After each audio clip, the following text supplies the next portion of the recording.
En el següent vídeo corregirem l'activitat 4 de competències.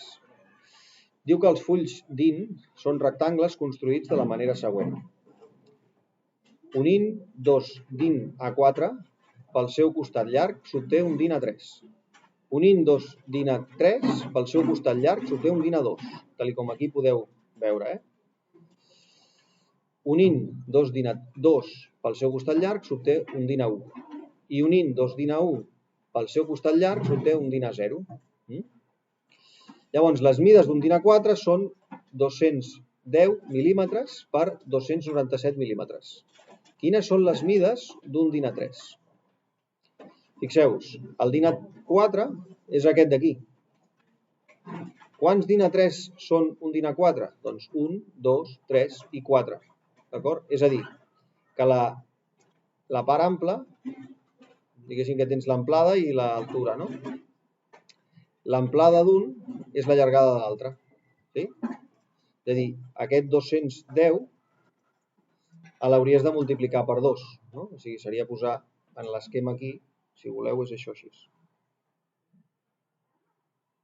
D'acord? Bé, puc dibuixar-lo millor,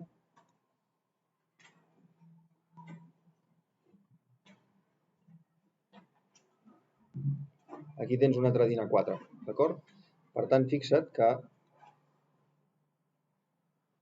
aquí tornaries a tenir 210 mil·límetres i l'altura seria l'altura del DIN A4, que són 297.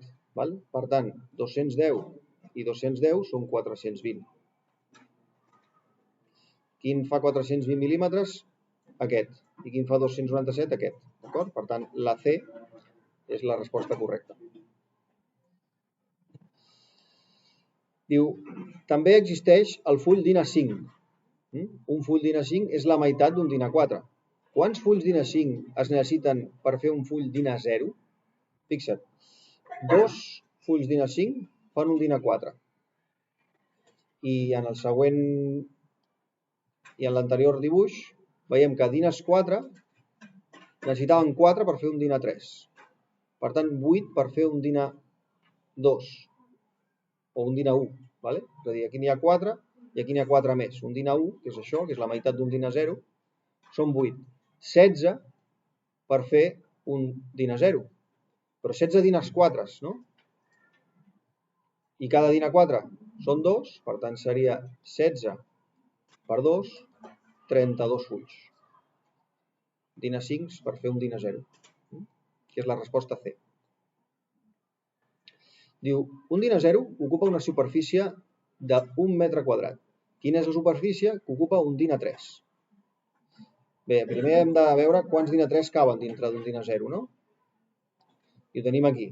De DIN A3 en caben 1, 2, 3, 4, 5, 6, 7, 8. Val? 8 DIN A3 en un DIN A0. Per tant, si 1 metre quadrat és un DIN A0,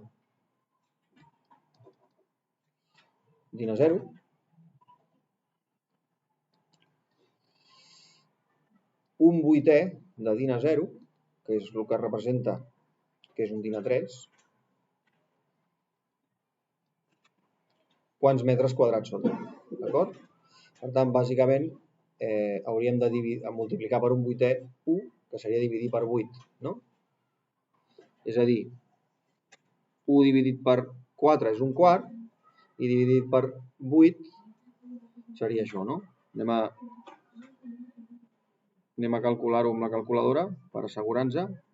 1 dividit per 8, 0,125. Per tant, aquesta és la resposta correcta. És a dir, que caldria dividir el metre quadrat entre 8 parts.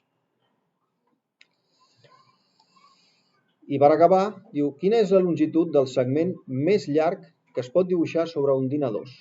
Justifica la teva resposta amb els càlculs i raonaments necessaris.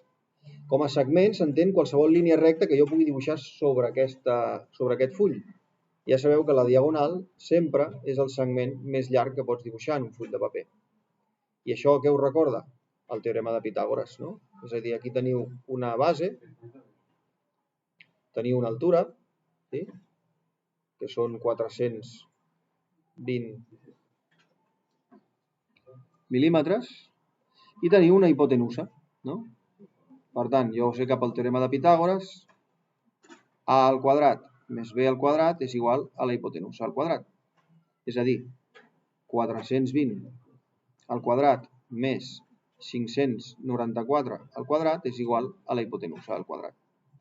Si faig aquests càlculs, 420 al quadrat més 594 al quadrat ens dona això, no? 5.000, ens dona 529.236. 529.236. Això és h al quadrat, però jo vull h, no vull h al quadrat. Per tant, he de fer l'arrel quadrada als dos membres de la igualtat. I d'aquesta manera, si faig l'arrel quadrada del resultat anterior, em queda 727,49. Si arrodonim, 727,49. I aquesta seria la longitud més llarga que jo podria dibuixar. Veieu? Més llarga que l'alçada i més llarga que l'amplada. Seria la diagonal. Això ja serviria com a justificant.